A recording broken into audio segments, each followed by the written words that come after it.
Welcome to the Empowerment Show, a podcast designed to empower women like you to take control of your lives, make informed decisions, and redefine success on your own terms, beyond the noise of influencer culture.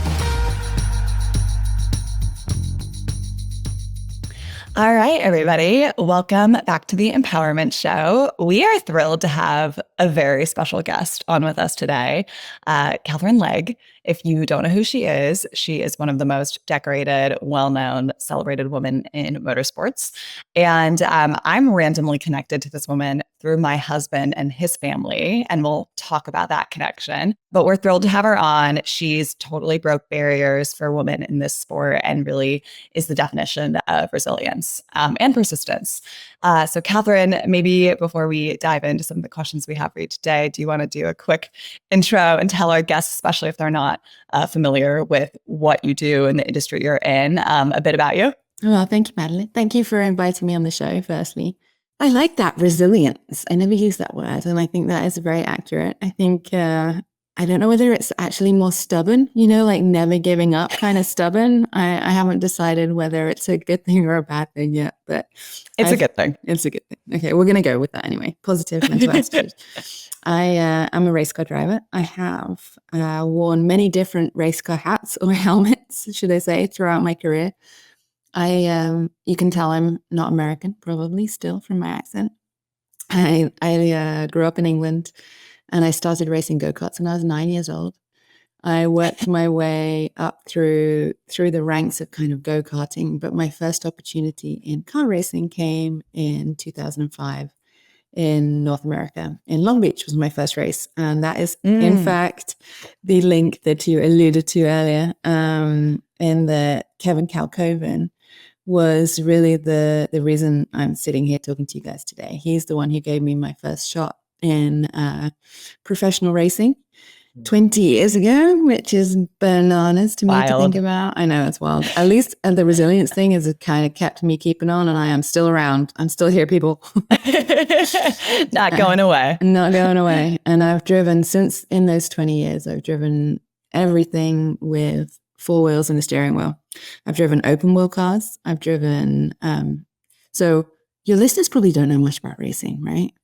They probably don't. I would say, well, we have a wide audience, and I feel like racing has become more a part of the cultural lexicon over the past few years. But let's assume, like, from a technical perspective, people don't necessarily understand. We're gonna lay it all out for you here, folks. So there is three. I'm sad. Okay, you ready? 3 main types of racing in the world, really. You've got open wheel cars, so think Formula One, think IndyCar, think big wings, like a reverse aeroplane pushing you into the ground with downforce. Then you've got stock cars, which is like your Aussie V8s, your NASCAR, your big burly cars that kind of resemble the cars that you see on the road, or did in like the 80s, and they're noisy and they are big and brutal and burly and wonderful. And then you have sports cars, which is your prototypes. So ones that kind of look like a cross between the two. And also they have like Lamborghinis and Ferraris and all the bougie posh cars that you see on the road. Mercedes, like they do endurance races. So you got 3 main types. There's another type, but I don't think that it's mainstream enough yet. And that's electric racing. Yeah. So I've done all of them. This is my first foray into stock car racing, which is very different, because if you can imagine coming from a car that does 240 miles an hour with lots of downforce and lots of grip and is really physical to drive, to driving this big, heavy, loud, hot, noisy thing with no downforce to speak of, really. It's almost like another sport that I've jumped into this year, but I'm loving every single second of it. And it's great to have these new things and these new challenges along the way to kind of rejuvenate my career, really. Yeah. Awesome. That's awesome. Racing. Yeah. My, the family connection, Kevin is my husband's grandfather. He passed away January of 2022. And that year, actually, I met the whole family. They call the crew Kalkhovia. I met everybody at the Grand Prix in Long Beach. They actually spread his ashes along the racetrack. And that one of my biggest, regrets is I never got to meet him because he's just played such a huge role in so many people's lives, people I love, including yours. So talk to me a bit about Kevin. Actually, there's two men in your life that I wanted to talk about, your dad and Kevin. Let's actually start with your dad, because you mentioned when you were a child, that's how you entered the racing world, or kind of where the interest came from. So can you talk a bit about, your dad's impact on your career? Absolutely. And I think this is a really good time to stress also that you need the support of men and women going through life. And if it wasn't for these key men in my life, my dad, Kevin, there's been team owners, I could list them all, but I won't bore you with names. But I've been very lucky to have had the support of both men and women to kind of get me to where I am today. So I'm all about girl power, I'm also like super grateful because it is a very male dominated sport, that some of them were open-minded enough to give me the opportunity, for whatever reason that may have been. Without my dad, I wouldn't be here, because my dad is like, he molded me, right? Like, not only am I kind of part of him, he molded me into what I am today. And part of that was by chance and circumstance, and part of that was by design, with his many, many lectures. Dads love a good lecture. Dads love a good lecture. Oh my goodness. I haven't had one for a while. I'm like, I'm due. But when I was growing up, so I guess it all kind of started when I was a baby. And my sister was born sort of 2 years after me. And she had a hernia. And so my mom was in the hospital, in and out of the hospital with my sister for, like the first couple of years of her life, really, like trying to figure out what it was in the first place, because you can't talk when you're a baby. Once they figured it out, the operations and getting it fixed and everything. So I was left with my dad. So my dad and I bonded, and we didn't really even realize that we had, but I look back now and I see the pictures of me like sat on the lawnmower, cutting the grass with him, and, like him taking me in the car and letting me steer and all the things when I was very young. And I always was daddy's little girl. Like you just click with some people, right? Like, it's not necessarily, I don't know how to describe it. Like it can be family or friends. Some people you just get on with, some people you just have that vibe with. I was just, I was my dad's daughter. My sister is my mom's daughter. Not that I don't love my mom dearly, because I do very much. And everybody has a role. It was just like, I am a mini me of my dad. Soulmates come in a lot of forms. They can be friends, they can be family. Yeah. No, I think that's a wonderful way of putting it, actually. And so my dad and I, we kind of went through a rough patch where we butted heads a lot, because I wanted to do it my way and he wanted me to do it his way. But we both found this passion of racing.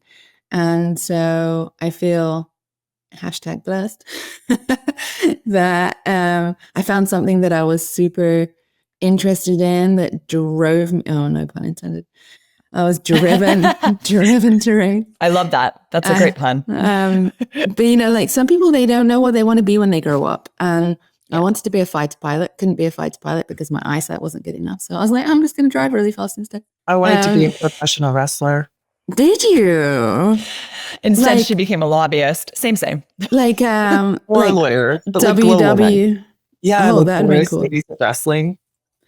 Oh, so Grace, my producer on Throttle Therapy, she's doing that. She's doing classes to do that. Yeah. Wait, it's so cool. You can do classes for that? Yes. No. You can learn how to fake land on somebody with an elbow and like stuff pile drive people. Wait, no, I need this, you guys. I know. Yeah, that would probably be really good for you. I love a good like pile drive or like chokehold fake throw situation. No, I need this. We don't have anger issues or anything. I need to fulfill my dream of being a female wrestler. There's got to be somewhere in New York I can do this. 100%. If there's somewhere in Nashville, there's definitely somewhere in New York. I feel like a good Google session coming up. Sort me out. We'll talk to Grace about that. Anyway. Absolutely. Anyway, so I digress. You couldn't be a fighter pilot, so your dad helped you navigate into racing. Yeah, it was kind of this thing that we just had that we would do together, like every Friday he would pull me out of school, and it made me get good grades because he wouldn't take me go-karting unless I got basically straight A's. So I worked. Oh my God. I know. I mean, it worked. Good on him for the blackmail. Thanks, Dad. That's honestly a very smart strategy. Right? Dads, take note. Yeah. Yeah. Exactly. It was, yeah. Now I'm thinking about it. I'm like, wow, that was mean. But it worked. And so I would get pulled out of school on Friday and we'd go traveling around the countryside, rain or shine, no matter what was happening. We'd go racing, and I loved it and he loved it. And it was this focus and obviously it kept me fit, kept me healthy. I never in a million years thought I could be a race car driver because there was no women doing it. We didn't have any family money, right? Like I grew up modestly. Right. We didn't work for anything, right? But definitely. But it takes like top dollar to get into racing, right? I mean, if you want to be a Formula One driver now, you've probably got to have 40 mil, like just sat in a bank account. Wow. Yeah. I mean, they talk about how much money, like, I mean, well, obviously like a Lance Stroll, but like even like Lando Norris, his dad has spent like somewhere over like $44 million getting him to be the, it's hard. It's tough. Definitely it's for the elite. Before we started, I mentioned in another life in my 20s, I used to organize and coordinate all of the volunteers for the Sports Car Club of America. So one of these types of racing. And, it's almost kind of like the hobby form of sports car racing. Yeah. So you have folks at all sorts of different levels of professionalism that are participating. And then all of these people who want to participate. And so how do they make the events go round? It's through all of these volunteers who are just so happy to be around the cars and the drivers that they staff all of the different aspects of all of the different races. And so you have hundreds of people who are willing to camp out for free on the racetrack all weekend to do all of the various jobs associated with being there, because even at a hobby level, it's so cost prohibitive to get involved. Yeah. Yeah. Mm-hmm. Yeah. It's crazy. I mean, that's actually a good segue into Kevin and why you marched into his office at Cosworth one day. Can you tell us a bit about how that came about? How old were you? I've heard from Lyle, my brother-in-law, like how that went down, but I want to hear from you, Catherine. I want to hear how did you learn him. about him? Like, I wonder what the other side, like I can't ask Kevin anymore. I can ask him. What the other side of that story is. Kim or Kirsty, you can ask either of those ladies. Yeah. But, so what happened? So as I mentioned, not wealthy family. So in order to go racing, I had to put the funding together in the form of investors or sponsorship. More right. And actually, I had heard that Kevin Kalkhoven, through the lady who ran the Toyota Atlantic series, so like a ladder series on the way to the top, she said, Kevin's in London, he's buying Cosworth from Ford because they were the performance Ford brand back before Kevin bought it. And he owns Champ Car. So he owned like the IndyCar equivalent back then. Yeah. And that's where I wanted to go. That's what I wanted to do with my life. And I thought, okay, if I can just tell him that's what I want to do and that I'm really good, maybe he'll give me a shot. Well, I'm a big fan of saying you've got to become comfortable being uncomfortable to get anywhere in life. Like a lot of us are too comfortable just plodding along that we don't challenge ourselves anymore, Well, back in the day, I challenged myself a lot. I was very shy. And I printed out my resume, which back then was like I'd done a few races in this and a couple of kart races, and I had won this championship in go-karting or whatever. And I borrowed a suit. It wasn't like a proper suit, but it was like a suit. Like I didn't own a like suit. A full pantsuit kind of thing? Like kind of. It was pants and a jacket. There was like retro. This was 20 years ago, girlfriend. It was a long time. This was like the height of it. And I drove you won't even know what a Renault 5 is. I know what that is. Do you? I'm very impressed. Because of my husband. My husband is so into cars. Anyway, I hear a lot about cars. Go Color ahead. me impressed. That's cool. Yeah. Drove that over to Coswell, and I went into reception, and I said to the reception lady, I wonder if she remembers this too, by the way. That'd be interesting. I said to her, can I see Kalkhoven, please? And she looked at me like I was... No, I didn't have a meeting plan. No. She just walked in. This multi-millionaire businessman who was overbuying this multi-million-dollar pound, sorry, I should say. What she needed the suit for. Correct. I don't know. Listen, I was like 20 years old. I had no idea what I was doing. You were 20 years old when you did this. That is wild. Or something, yeah. Oh my God, carry on. And fake confidence. Like I was sweating buckets in this thing. Like I didn't know what I was going to say or what I was going to do. And I was like, yeah, but I got to do it because I got to, like, I'll regret it if I don't. It's my chance. So she's like, no, you can't see Kevin. What are you thinking? He's actually buying the company. He's with like 10 lawyers and there's 20 people in a boardroom. And I'm like, oh. Well, why wouldn't he have time for me? Yeah. Like, I don't know how this business thing works, but that's not cool. So I said, no problem.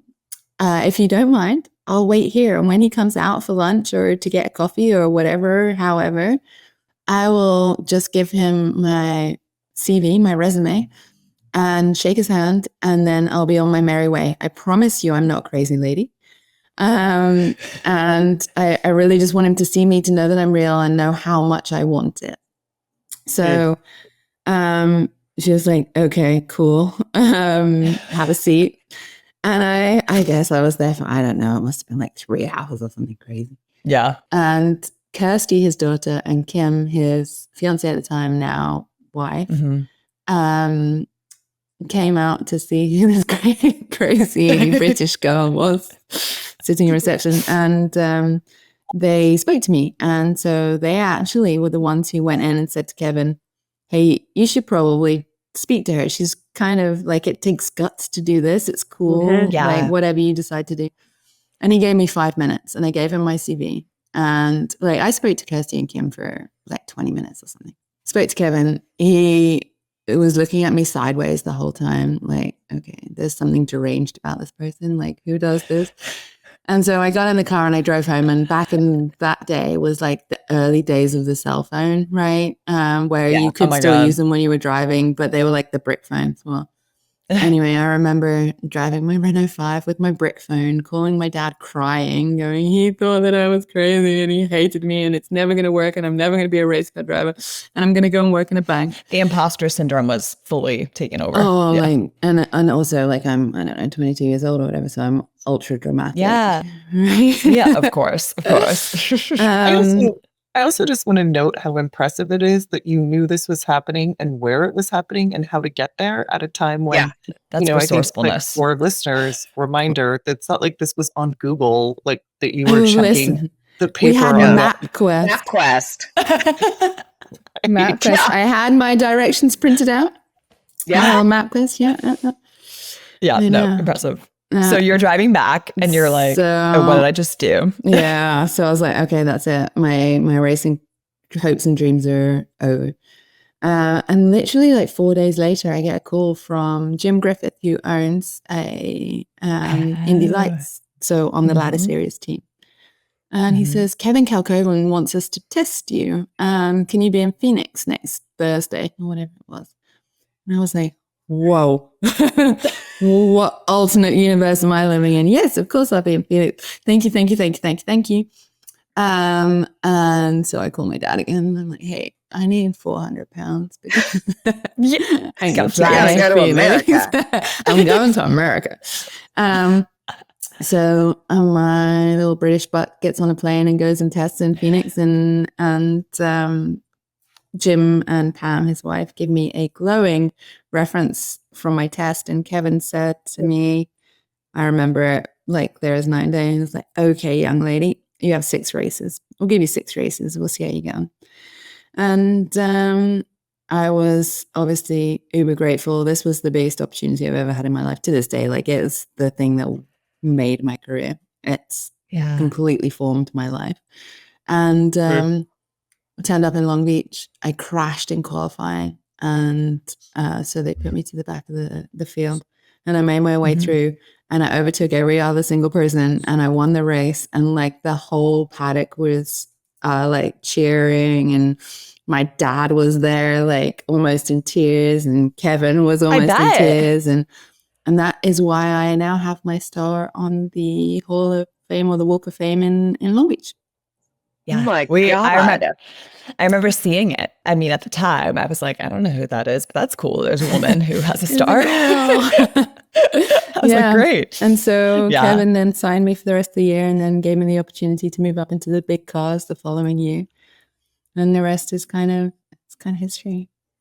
Wow. Crazy. Yeah. Yeah. It does go to show, like sometimes, or oftentimes actually, to break into male dominated industries, like you need a male ally and somebody who sees something in you and will take a chance on you. And I think all of us can attest to people having done that throughout our careers.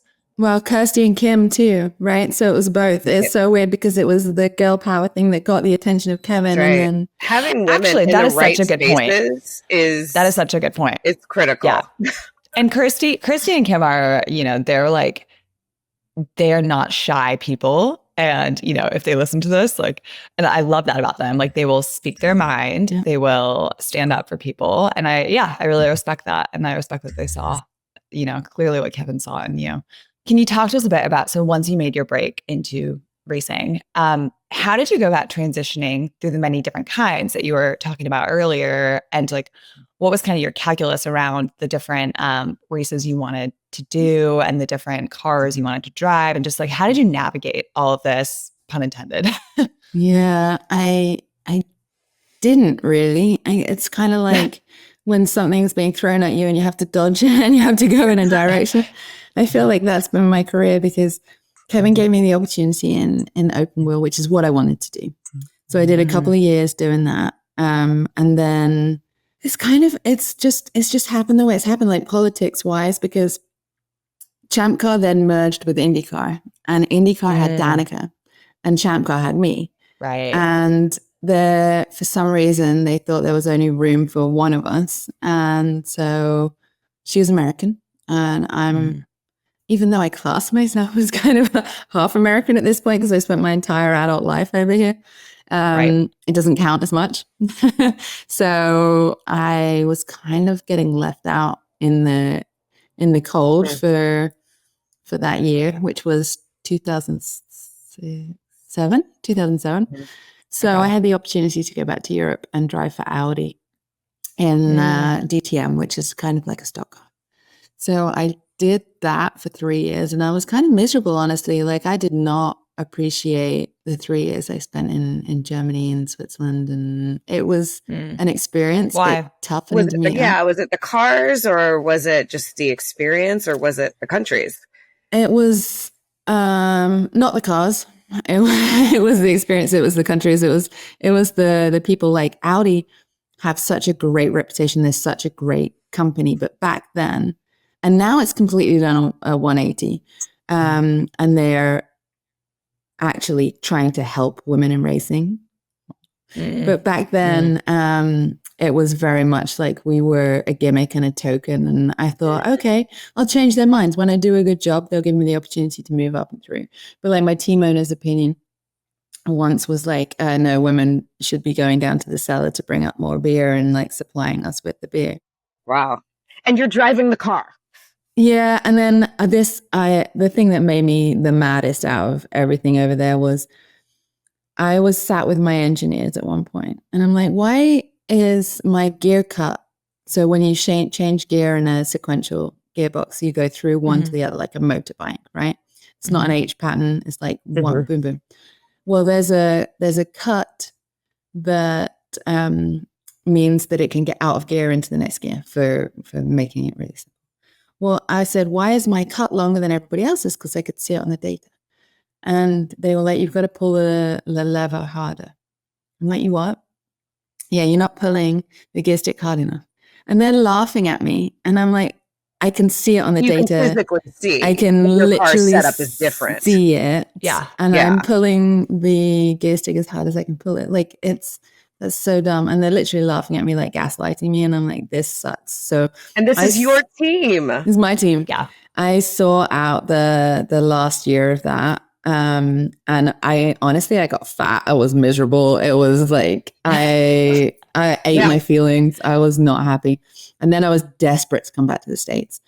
And so I didn't have a ride, didn't have any means or anything of getting one. And a friend of mine took me in while I was searching for what I was going to do next. And I actually went back into IndyCar. I found a sponsor. And then I had another miserable time because my sponsor was like stolen from me, manipulated out of underneath me, really. And so I was kind of, it was not a good period in my life because I'm like, I don't know what I'm going to do. I felt helpless because there's all these super powerful people around you that have good lawyers and everything else, right? So I'm like, I'm going to fight it because I fight everything. But I was rescued kind of by a guy called Don Panos via a guy called Al Spire. Al Spire was the head of Bridgestone at the time, tires. Oh, wow. Okay. He put me in touch with Don Panos. And Don Panos owned a sports car championship, but he also owned a car manufacturer. So the Panos is like a car that you probably would never have heard of. But he was the guy who invented the patch. You know, like the quit smoking patch, the form of getting medication into your skin. Oh my God. That makes sense. I was just sitting here thinking like, well, you know, just casually a guy that owns all of these really expensive things. And that how do you make his money? Got it. Patch. No, he owned a pharmaceuticals company, but he was the second Kevin, right? Like he was the next one. And he was so cool. He's no longer with us, unfortunately, but he was like one of those people who you were mesmerized by because he would tell all the stories and everything. And it was really cool. Anyway, so he took me under his wing and I did sports cars. And I raced for him for, I want to say like 5 years maybe, in the Delta Wing, which kind of looked like the Batmobile. And then I got picked up by Acura and became a factory driver in a GT3 car, where I almost lost my job before I got it because I crashed the car twice in the same place when we were testing it in Sebring, and my teammates had to save my ass and say, no, you're not going to get rid of her. And then I went on to be the longest standing, I think, factory driver in the Acura NSX. And and then I was like, okay, I did some Formula E and some other things speckled in there when I got the opportunity. But I really wanted to do the Indy 500 in a car that I could win it in because I wanted that to be my legacy. And then this year when we didn't get a car for Indy, and I had Elf on board, and that happened 2 years ago now. And they really changed the landscape and changed the game for, I feel like all women in racing, but me especially. Yeah. Talk a bit more about that actually, because that was, I mean, they were the first female-focused brand to sponsor in racing, right? And now you have like Charlotte Tilbury and others that have entered the scene. And so can you talk a bit about that, shift and what that's meant for the racing world in general, like having all these female brands enter? So it's been I think it works because it's authentic, right? Like I am not trying to sell truck bearings or flooring or, you know what I mean? Flooring. Yeah. And I knew who Elf were. I've used their products. They have a cult-like following because they are so cool, right? Like, yeah. It's a very natural thing. Well, and I feel like for NASCAR, it's such a great partnership because they're not like, I mean, not to be rude, but they're not like a Charlotte Tilbury, which is super high end, right? Yeah. They are like a drug. They know their audience. Everybody can go in and buy it. It's super accessible. Like, I love it. I do too.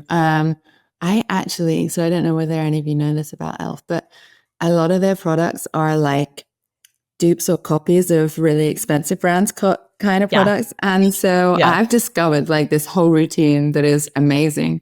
Their primers are phenomenal. Right? They're contouring. I use Elf products. Like, it's really good. I love their sun spray, setting spray. their tubular mascara. Like I've gone, trust me, I've tried every single thing that they have. And Well, I'm sure that I would hope they've given you every single thing they have. They do. They send me. I'm like, once a hey, I week. need some more mascara. They're like, what do you do with it? I'm like, oh, I got short, stubby eyelashes. What can you do? So You give it to your friends. they came on board in a small way a couple of years ago, and they were like, this is kind of cool. We like her. I like them. We're going to do something big and splashy next year in Indy. And that's exactly what they did. They said, we're going to have a pink car. And I'm like, oh, hell no. I'm going to be the you didn't like that cliche idea. pink princess. I did not like that idea because I fought for 20 years to not be a gimmick, to not stand out, to just be a race car driver, to be taken seriously. And this is basically like me going, hey, I'm different, which I was against every grain of my being. I can see that. So it was the best thing that ever happened to me. Like, I think if there's one thing that I've learned that I can impart to everybody else is be who you are, right? Like, don't try and be somebody else. Because there was this whole girl power movement. They did a drone show. They did a big activation. They gave away a bunch of stuff. We had t-shirts. We had like every woman in Indy 2 years ago felt seen. They felt like finally they had somebody who was marketing to them, speaking to them, somebody they could cheer for, somebody to get them excited about the races, because it's like, oh, cool, woman driver, woman products. And they weren't just going along with their husbands, dads, whatever it was, however it was. It was like that we are speaking to them. We now have a community. We now have and female demographic is growing massively in racing. And I think it is missed by a lot of sanctioning bodies. You know, they're trying to get younger people interested in racing and more involved. There's a whole demographic out there, you guys, that are interested in racing. You're missing. You're totally missing. But Elf didn't. Elf were like, there is no reason. It's one of the very few sports, I think there's probably only one or two, that women can compete equally with men. Yeah. And so we're going to support this woman and give her what she needs and try and get her in the best team possible. And so that's been a topic of discussion as well. Like, how do we get a good team? Because you're not going to win unless you're with one of the best teams. And so basically they're trying to give me the tools and empower me to be the best that I can be, in the hopes that the next generation then see that. And it's not a gimmick anymore. And then, the guys saying, well, no woman's ever won. Well, now a woman's had the opportunity to win, That's so, first Well, and by the way, there's lots of men who've never won. So, Right. I think in much better equipment. So, right. I think they are one of the few companies that have stood by everything they said they were going to do, right? Like, we stand for empowering women in an authentic way, because it's not like they've done this DEI hire thing where they're like, oh, we're just going to put a woman in the car. They've done their homework. They've realized, like, okay, I'm the best prospect for that at that time. And there's no reason why I shouldn't be chosen over Mike or Dave or whoever, right? So they've absolutely stood by everything that they say, which in this day and age, I have struggled to come across that. A lot of people make a lot of promises that they can't keep. Well, everybody go get your Elf cosmetics. Right. Love it. Right. Love it. Yeah.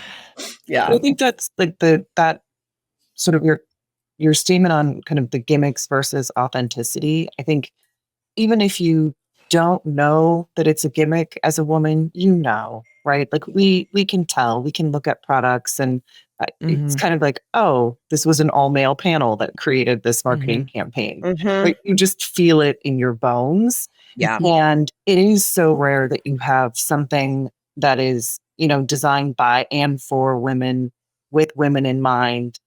Right. You know it when you see it.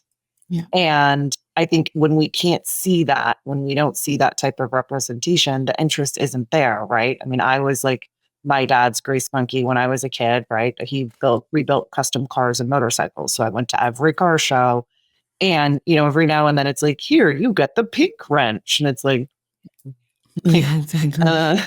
That's not really what I needed to feel included. And so when it's something that just the whole environment screams, this is for you, it's so different. And I wonder how much of that as we get more of that kind of authentic engagement and marketing and have you front facing and other women get engaged, I would expect you just continue to see the numbers of female engagement grow because there's room to realize like, this is actually for me.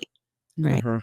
Like that campaign, I can't remember who did it, but it was like fight like a girl or drive like a girl or, we did drive like a girl.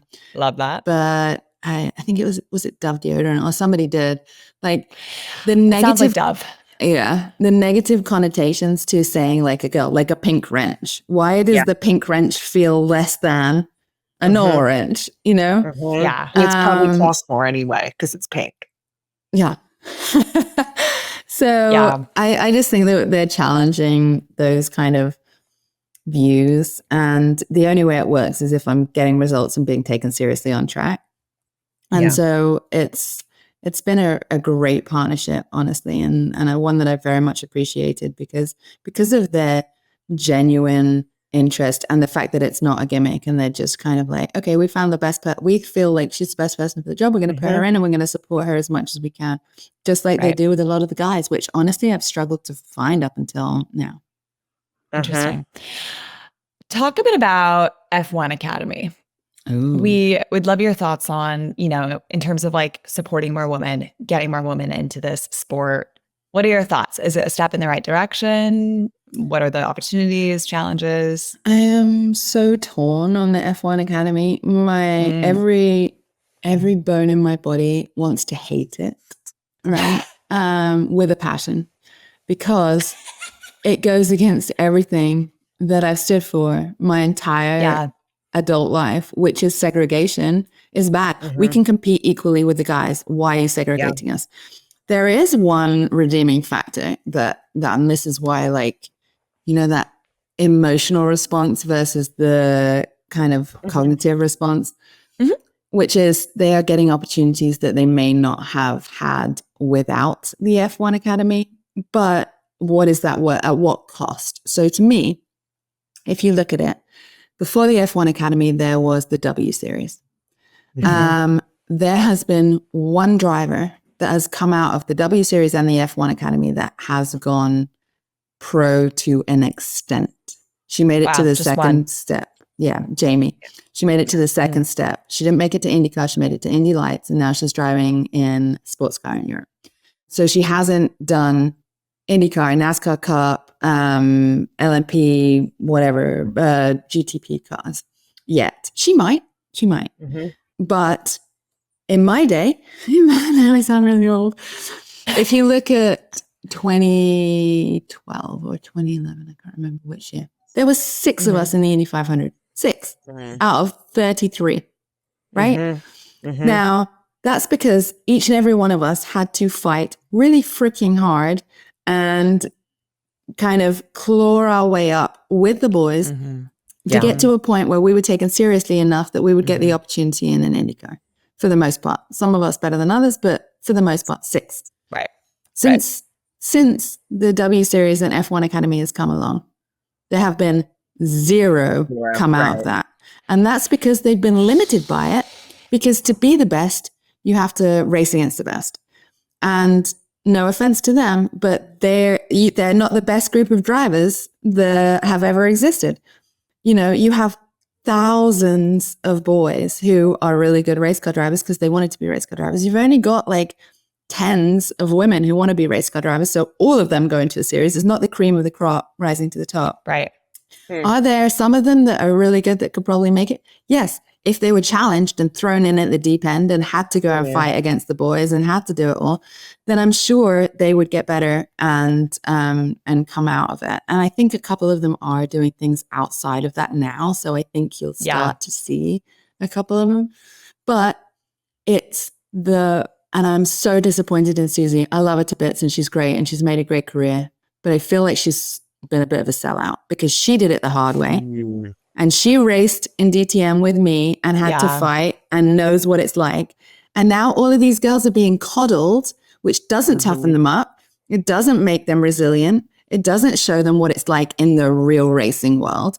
And it's a gimmick, and it's a women's only championship. And by the way, if it was going to be, now you can tell I'm super passionate about this. If it was going to be a standalone women's championship, like the WNBA, where they're making money or something like that, I might feel differently. I don't know that I would, because we can't compete equally. Interesting. But I might, but it's not. It's a ladder series thing that all the boys are like, oh, cute. Look at all the cute little girls that are over here doing this race series. None of them are being taken seriously. None of them are being given proper opportunities in F1 because they don't freaking deserve it, because they haven't raced in GP2 and done all their things.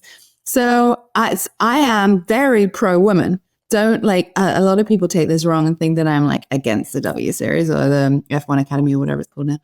I'm not at all. I want these women to succeed. I want to help women succeed. I want the Katherine legacy to be the next generations coming on, and I'm actually doing something that I'll explain in a minute. But the premise of the F1 Academy, while it may have been done with genuine intent, has limited the girls that have taken part of it. If you look at the statistics, and I mean, I'm not making this stuff up, right? Like there has been none come out. Data. It's just the data. Yeah. And it's unfortunate because all these companies like Charlotte Tilbury are getting on board and they think they're doing the right thing, but actually it's just show pony stuff, which I'm disappointed in. But they get a lot of eyeballs and they've got a Netflix show and all these things. So, okay, it's entertainment at that point. You're not a serious race car driver. You're an influencer. If you want to be a serious race car driver, and I feel like I've watched F1 Academy, and I feel like there are some of the women who are very serious. It's very clear they are doing it to win the prize money, to do what you're talking about, try to move through, different series and keep moving up. But then it's also clear that they kind of have to be influencers. Yeah. At that point. Yeah, I know. It sucks. It kind of cheapens it. I mean, if you want to be a race car driver, I can't imagine that feels good, that then, it comes very clear that you have to. And I mean, I know there's pressure on men also to get sponsorships and to, be out there, but it's thank you for sharing that, because it's actually really a great point. But I actually want to ask you something else about F1, because you've come very close to being in an F1 car or to getting a seat in F1. Can you talk about that a little bit? Absolutely. And what that was like. Before I talk about that, I want to circle back to your influencer theory. I don't think it's the same with men. The guys going up to F1, their sponsors give less than 0 shits about how many followers they have on Instagram. But if you're a girl and you're trying to make it in racing, then it's all about how many followers do you have and everything else. Well, because we're always going to be like a face, a pretty face. They want to put you on some sort of billboard or ad or whatever, reel or whatever. And I do think that's very toxic. But for the guys, it's like you don't have to have that element for them. Yeah, exactly. And it's what kind of Barbie are you, right? Like Ken is just Ken. Ken just gets to be Ken, but you got to be like, I'm just Ken. I love that. Samantha, I'm stealing that. That's such a great analogy. I love it so much. Ken's just Ken. Yeah. But it's just, it's like, that's where social media, I think, has done us a disservice. Definitely. Beside the fact that I'm not very good at it. So I'm obviously going to defer to that. We both follow you. We beg to differ. But yes, tell us your thoughts on F1, because I know Adama's been like dying to hear this. Yes. So I grew up wanting to be an F1 driver. I got the opportunity to drive an F1 car 2005. I want to say the end of 2005. It was a minority, and it was in Italy, and I loved every minute of it. It was the coolest thing I've ever done. I feel like my goal in life as I was growing up was to be an F1 driver, and I didn't obviously make it as an F1 driver, but I got to drive an F1 car, so I feel like I kind of like give myself an out on that one. I was going to have the opportunity to do more with Minardi, but they sold to Red Bull. So that was my one and only hopes and dreams of being an F1 driver, go up and smoke there. Unfortunately, but Paul Stoddard was gonna give me the opportunity to, again, through Kevin, because he had a champ car team and everything back then. So I think F1 is still obviously the pinnacle when it comes to technology, when it comes to OEMs looking like all the stuff that they do in F1 and that we do in racing in general is the stuff that you'll see in your cars a year down the line. You know, we develop it all, and whatever works then goes into the mass production. But I think that it is a sport on its own. I think it's very specialized. I like it. It's gone through stages for me where I will watch the start, the finish, and like work out or fall asleep or do something in the middle, or you're completely gripped to your chair. I think that, again, Drive to Survive made Formula One popular in North America. Before that, nobody knew what F1 was, right? No. Yeah. But I guess it's a bit like Steve McQueen in the sports car movie. I don't know. But I think there's a place for all the different types of racing. And so F1, I feel, is standalone, very particular global series. IndyCar has the Indy 500. Can you imagine if like Formula One had the Indy 500 and the Daytona 24 hours and Talladega or something like that? How cool it would be. Like there's just like standout races. Obviously you got Monaco in F1, which is the pinnacle of all races. But there's so much money in F1 and it's so cost prohibitive now. I don't know of any drivers that are getting there since the Lewis and the Jensen times that have got there without having family money. I think you just need so many millions to get you there. Yeah. Unfortunately. Yeah. It's the cream of the crop. It definitely feels like that.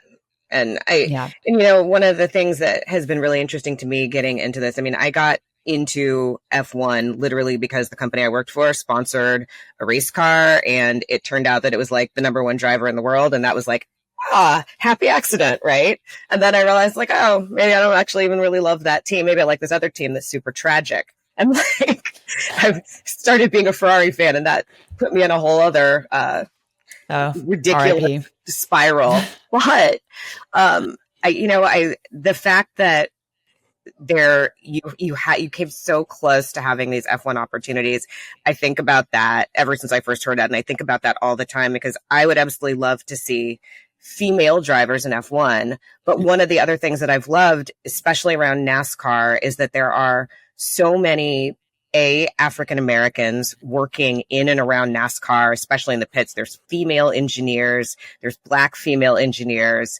and it feels like it's a green field, right? For women, for people of color, there is so much on the fan side as well as, actually working in the sport. So you mentioned you're doing more or there's some things that you're doing to get more women engaged. Do you want to talk about that? Because I'd love to hear it. So we're in the process of kind of setting up a diversity program that is, again, non-gimmicky, taking what we feel are the best people for the job, and giving them the opportunity in the best equipment, like supporting them all the way through, giving them the, emotional, mental, like propping them up, because it is very different when you're the only one that looks like you and you've got to navigate that and you've got nobody else. There are cliques of men race car drivers that are all friends, and then you feel very much like you're on the periphery and you're on the outside. They've been very kind to me actually coming into NASCAR, and I feel like NASCAR is no BS. Like it's the best person for the job, no matter what it is, and they don't care if you're 4-foot tall, if you're 7-foot tall. If you're like Black, white, male, female, it doesn't matter. If you are the best person for the job, then they might make fun of you for it. But they'll still welcome you. And fiercely protect you because you're one of them. So That's awesome. I feel that they're my people. Right? I love that. Love it. Yeah. So we've got like 3 young girls that we're going to bring up and through and give them the best opportunity, because ultimately I think what GM want to do, because they're going into Formula One with Caddy, is have a female Formula One driver. And it's become a little bit more obvious that it's not going to probably come from the F1 Academy. We're gonna throw them into all kinds of different championships and situations, and like make them suffer a little bit, but also support them. So okay, that's awesome. In the women's way, because think about this: women and men are very different, and I love embracing the differences. I do not claim to be the same. I think we both have strengths and weaknesses. I could not pick up the same heavy things in the gym that boys can, but I can pick up heavy things the same number of times as they can. I mean, if anybody's watching this on camera, you can probably see her biceps as she's talking about this. But I just got done in the gym, which is why I look bad. But I would say that embracing your differences is something that will make you stronger. So, for example, if you take a 16, 18-year-old kid, and it's a boy, he's a boy, he will have confidence, arrogance to a certain extent, I think. He will think he's the God's gift to race car driving. And he will have no self-doubt, or at least outwardly, that you can, they've got swagger. And you see it all the time. Take a 16 to 18-year-old girl, and there are many insecurities. I know, because I was one. We all were. Yeah. And you look for outside validation a lot more. And we just approach things differently. I can teach a 17-year-old girl how to race way better than I can teach a 17-year-old boy how to race, because she'll listen and she will take everything that you say on board and try and do it, whether that's being taught the right way or the wrong way, right? Which can be to her detriment. Whereas the guy will think that he knows better and he won't listen. So to support the girls through that period, where hormones play a big role in how you act and how you show up and what you do, I think is going to be key, because I think instilling that self-belief from a place of genuine results and like building the foundations properly will give us the best results. So it's not about outside validation. It's about teaching them to get their validation from within, because they've got the foundation that they've built and they've gone and won races and they've done this and they shouldn't doubt it. And so it's actually fascinating to see the different psyches. And they're often intimidated by the guys. I mean, I remember when I first went to the gym, when I had to get strong to drive these cars like 20 years ago, and there's all these guys in there grunting and moving around. Like, I was very intimidated. Now I couldn't give monkeys, but you got to get to that point, right? Like, So it's just a different way of doing it. And I think that people see that one way is not necessarily better. It's just that we know how to do it with the boys. The boys have been doing it for decades. We just don't know how to do it with the girls yet. So we probably don't have the programs and supports to do it yet with the girls. Right. So we're changing that. I love it. Right. I love it. Well, love to hear more about that as it evolves, because that is incredibly exciting.